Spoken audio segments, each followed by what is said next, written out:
Hello, my name is Brittany Owings and I'm a nurse practitioner student at Auburn University.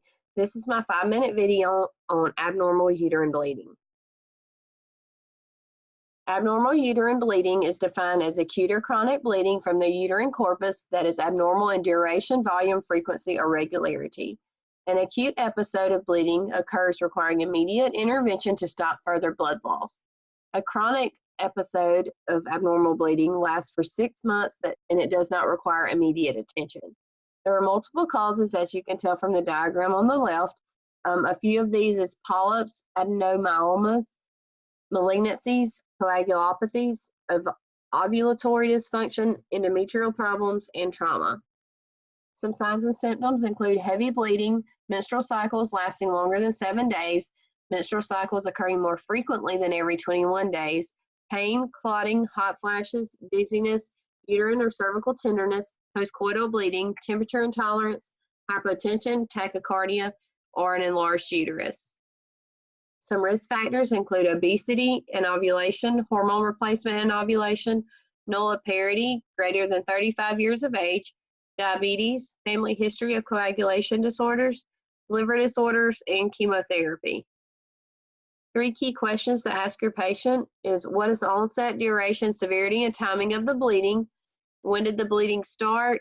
What is the severity of the bleeding, including how many tampons or pads are being used in 24 hours? Are there any clots present? How often does it occur? Are they bleeding 2 weeks and then 2 weeks off and then restarting? Or are they bleeding for a full 6 weeks at a time?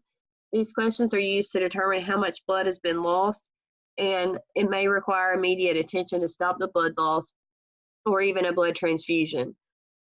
Question 2 is the bleeding related to other causes such as sexual intercourse, contraceptives, weight changes, or blood thinners? And this question is used to determine if another cause of the bleeding is present. It could be related to breakthrough bleeding from the oral contraceptives, blood thinner dosages need to be changed, or trauma from intercourse. Number 3, you need to obtain a gynecological history. This is going to include the pregnancy status, the last pap smear, the gravity and parity, and the STI history. Pregnancy is very important to know because this is going to determine how the bleeding needs to be addressed if the patient is pregnant. An ectopic or a miscarriage could be occurring. It's also important to know their STI history as well as previous pregnancies with complications.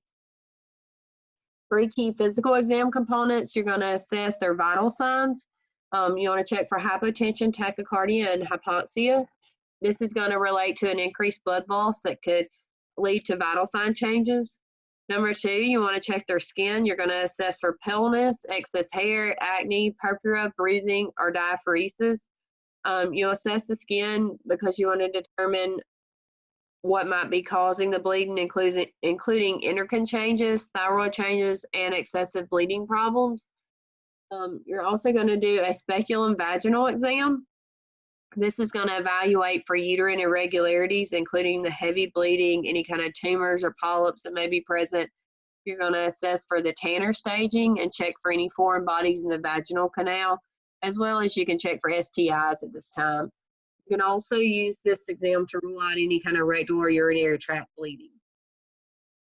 Your treatment is going to vary based on the cause of the bleeding, but you can recommend some lifestyle modifications such as weight loss, diet, and stress reduction. If the patient is believed to be, if their cycle is believed to be off because of hormonal issues, you can start them on a birth control pill, and it may regulate this bleeding.